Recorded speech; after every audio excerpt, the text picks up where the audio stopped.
Welcome back to my channel, Ramir Boulder. 100 bilyon insertion di umano na inutos ni Pangulong BBM kay Zaldico na mag-insert, ha? Na i-insert ang 100 billion. Ito po ay malaking kasinungalingan. May gumamit po sa pangalan ng ating mahal na Pangulong BBM. Ano po? Ito po ang ipapakita ko sa inyo sa privilege speech ni Senate Blue Ribbon Committee Chairman Ping Lacson. Ano po? Kaya pala, napakalakas ng loob. Natatandaan niyo po ba si Trigib Olaybar na lumutang ang pangalan niya noong mga nakaraang Senate Blue Ribbon Committee hearing?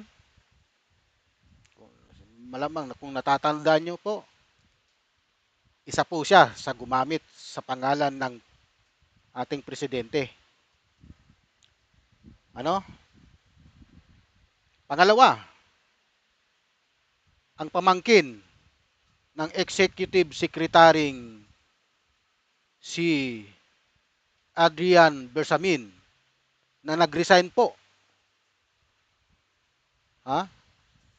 Dahil natuklasan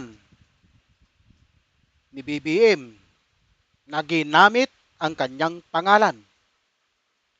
Ito po, may patunay po diyan, may sulat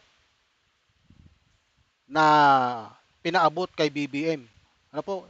Masalimuot po talaga itong 100 billion peso insertion na ito. Ano po? 100 billion insertion, pero hindi po si President Bongbong Marcos ang may kagagawan. May gumamit pong dalawang tao sa pangalan na BBM na nandoon mismo sa loob ng Malacanang ang isa. At pamangkin ng Executive Secretary si Bersamin. Kilala niyo po ba si Adrian Bersamin? Kasama po siya po ang isa sa mga nag-resign na mga cabinet secretary ni Marcos. Pero hindi po si executive secretary ang tinutukoy ko rito. Ang kanya pong pamangkin na si Adrian Bersamin, ha? Ang mga nag-resign at kasama po si Amina Pangandaman, ha? Hindi ko po alam kung pati siya kasabwat dito sa paggamit ng pangalan ng Pangulo. Ano? Pero ito po ang pagpapatunay sa pakikita kong video sa privilege speech ngayon ni Ping Lacson na may gumamit nga sa pangalan niya. Ano po? Batay po sa ulat mula sa Senate Blue hearing sa at media coverage ngayon, November 18. Ang aligasyong ito ay tumutukoy sa isang kontrobersyal na pag-amin ng dating House Appropriation Committee Chairman na si Zaldico, dating ako Bicol Party List Representative. Ayon sa video expose ni Ko noong November 14, 2025, sinabing personal na inutusan ng Pangulong Ferdinand Bongbong Marcos Jr. ang pag-issue ng 100 billion na insertion o dagdag na proyekto sa 2025 national budget. Ito ay bahagi ng mas malaking investigasyon ng Senate Blue Ribbon Committee tungkol sa mga irregular na flood control project at budget anomalies. Ayan po, ano? Ano ito? Sa proseso ng paggawa ng budget sa GAA, General Appropriation Act, ang mga insertion ay mga dagdag na pondo sa proyekto na idinagdag ng mga mambabatas sa orihinal na proposal, ah, ng executive branch. Hmm? National Expenditure Program o NEP, NEP. Normal ito sa Bicameral Conference Committee. Pinag-usapan ng House at Senate pero maaring maging irregular kung hindi na scrutinize ng mabuti o ginamit para sa pork barrel style na proyekto. Ito po, pakinggan po ninyo ang mga pasabog ni Senate Blue Ribbon Committee Chairman Ping Lacson. Announcement na ginawa, yung statement na ginawa ni ex-Congressman Saldico, na nagbintang siya na 100 billion, sinasabi niya na utos daw ng Pangulo na isingit sa BICAM. Your Honor and I both know that the 100 billion, and we went over, I know na, both of us went through the list independently or separately. And you and I agree na totoo yung listahan ng 100 billion pesos. Talaga nasingit sa BICAM. But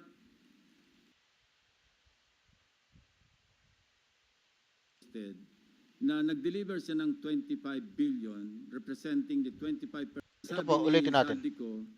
On social media as posted na nag-deliver siya ng 25 billion representing the 25% commission di umano para kay Presidente, that I will attest na hindi totoo.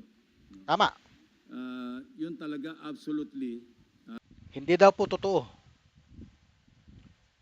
I will attest na hindi totoo. Ayon po kay Ping Lacson. Ano?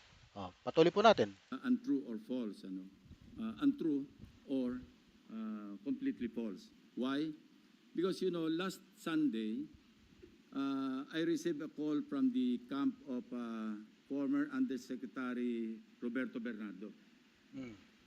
Ang sinasabi niya, noong nakita niya si Saldico sa social media na nagsasabing merong 100 billion di umano inutos ng Pangulo na isingit sa BICAM, napag-alaman ko from Undersecretary Bernardo na may mga tao sa Malacanang, not the President, not authorized by the President, who misrepresented him.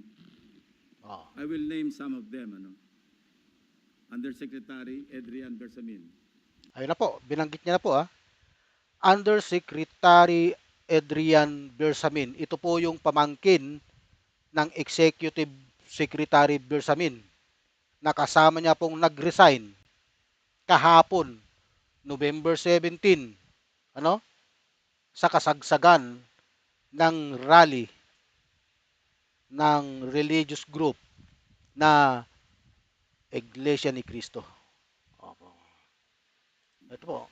He name-dropped the President, making Saldico believe na utos ng Pangulo na ipasok sa BICAM yung insertions na 100 billion. Now, Yusek Traigib Olaybar. Ito po yung binabanggit ko na si Yusek Traigib Olaybar. Pumutok na po ang pangalan niya noon pang mga nakalipas na Senate Blue Ribbon Committee hearing.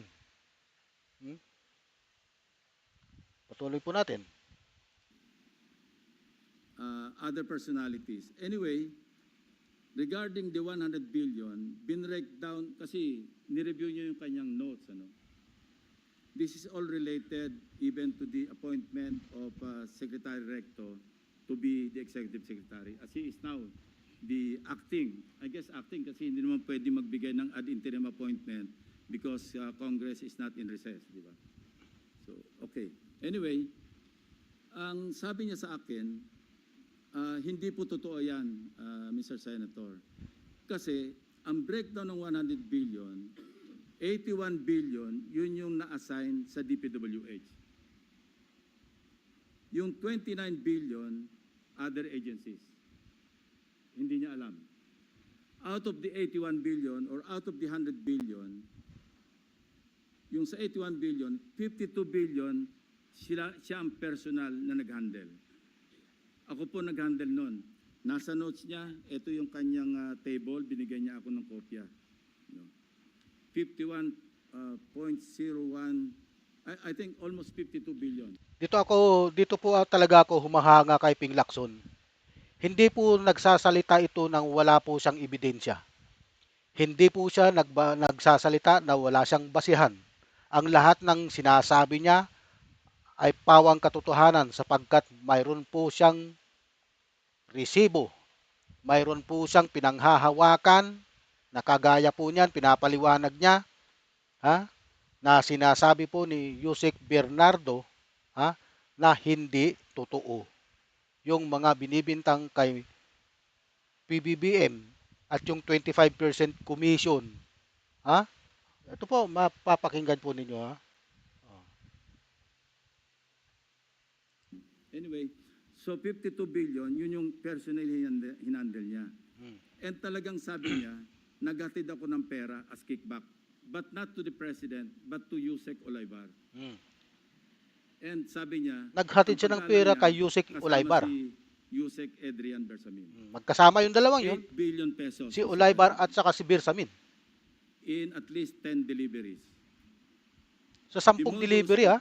Yung arrangement nila is, may tigisa silang armor van. May armor van si Yusek Olaybar, may armor van siya, magpapark sa basement ng Diamond Hotel, darating yung van driven by Olaybar, and possibly, sabi niya, hindi siya sigurado, and possibly along with Adrian Bersamin. Bakante yung armor van, ipapark, idadrab yung isang van na puno ng pera. Ranging from 800 million hanggang 2 billion. Umabot ng 2 billion only because sometime in March, yung kanyang date na sinasabi from, I think, March hanggang April, yung delivery. Very good nga raw siya, sabi ni Yusek Olaybar, kasi nakakapag-deliver. Ang biggest kasi naipon, because March 11, natatandaan niya, inaapuran niya na si Undersecretary Olaybar, nakunin na kasi napupuno na at saka matagal na nakapark. Ang sabi niya, sabi ni Olaybar sa kanya, wag muna kasi magulo ngayon dahil inaaresto si dating Pangulong Duterte. So naipon yung laman ng van, sabi niya, mga 2 billion pesos. That was the single largest or biggest delivery that he made to Olaybar. Kung saan napunta, hindi natin alam. But personally, he knows or he knew that, kasi personally, nagpapalit sila, amounting to 8 billion pesos. 1 billion, he delivered to Secretary Bonoan. So that's 9 billion. Yung 8 billion, Kasama pala si Secretary Bunuan dito, Punyeta. representative of Kaya pala 16% tumakas na. of the 81 billion or 82 billion. Ang usapan daw nila initially was 15%, Mr. President. Tumawad pa raw ng 1% si Olaybar, pero suspecha niya, natatawa raw siya dahil para sa sarili na lang ni Olaybar yung additional 1%. Kaya umabot siya ng 16%. 1 billion to Secretary Bonoan. Siya mismo nagbigay. So he was asking for my advice. Ang sabi ko sa kanya, can you put it in your own handwriting? And I'll see to it that it will reach the President. Isipan mo. But I took notes. When he was narrating what he was about to write down, I was taking notes together with my 2 lawyers. He was also with his lawyer. So, and that happened. The President received the handwritten narration. No? Ang sabi niya nga rito, eto, meron akong notes dito eh. Sabi niya, last quarter, Sumulat pala si Bernardo kay Pangulong Bongbong Marcos. Kaya pala nalaman ni Bongbong Marcos na may kinalaman. Na malakas talaga ang loob ni Bongbong Marcos na wala siyang kinalaman. Dahil talagang hindi niya. Ang nagdi-deliver pala ng pera, itong si Yusek Bernardo, kay Trigib Olaybar at kay Bersamin. Adrian Bersamin, ano? Makapal ang pagmumukha nitong mga demonyong ito. Tapos ibinibintang kay President Bongbong Marcos. Di ba? Quarter ng 2025, most likely during the last days of October or early November 2025, 2020, ano to? Last quarter. USEC Trigib requested for list of projects. Siya nagpe-prepare eh. Of course, along with USEC Cabral kasi si Undersecretary Cabral naman ang tinatas ni Secretary Bunuan na mag-prepare ng listahan. Okay. Napanood po ninyo ang mga salaysay ni Ping Lacson. Pinapatunayan niya po na ang mga ibinibintang sa ating Pangulong PBBM ay hindi po totoo dahil may mga sulat. Pinapatunayan po yan ni Yusek Bernardo na sumulat po siya kay Pangulong BBM na nagsasabi na ang mga perang i-deliver niya ay nag-deliver siya ng pera na inabot ng 2 billion kay Trigib Olaybar at kay Adrian Birsamin.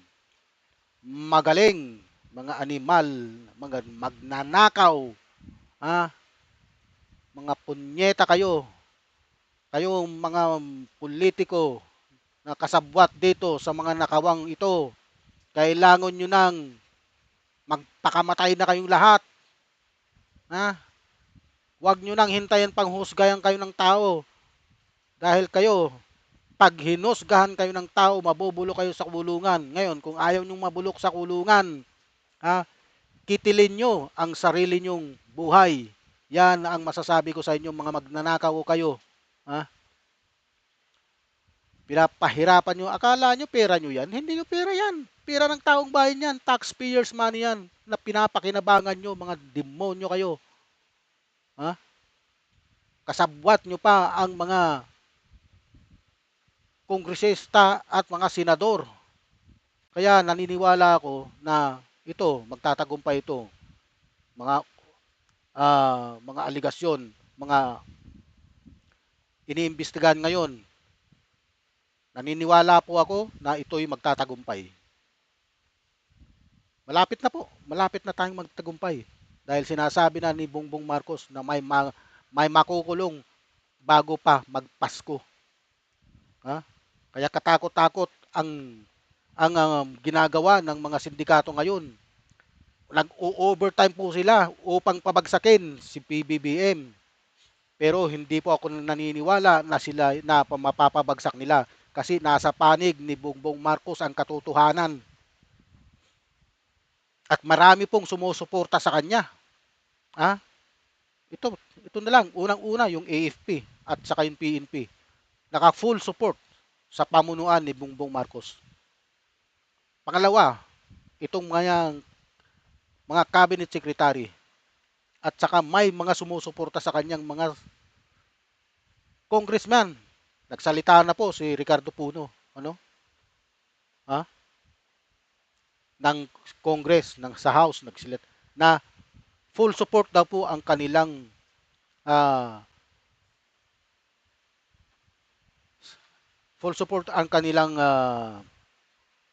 sa Pangulo.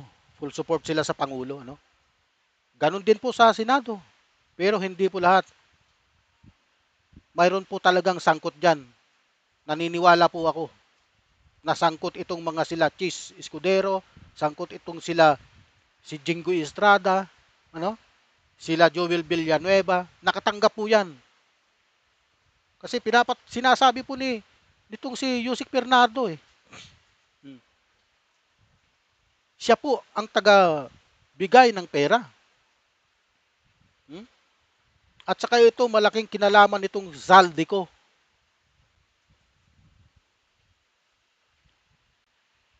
At ang malaking pananagutan dyan, yung dating speaker ng House, yung pinsan ni BBM. Well, alam nyo na po, siguro kung sino yun. Alam ko, mayroon po siyang kinalaman dyan. Imposibleng hindi niya alam yan. Siya ang nag-appoint kay Zaldico. Kaya po napunta dyan sa isaldi ko dyan sa posisyong yan dahil sa kanya. Speaker ang nagtatalaga dyan. O, di ba po?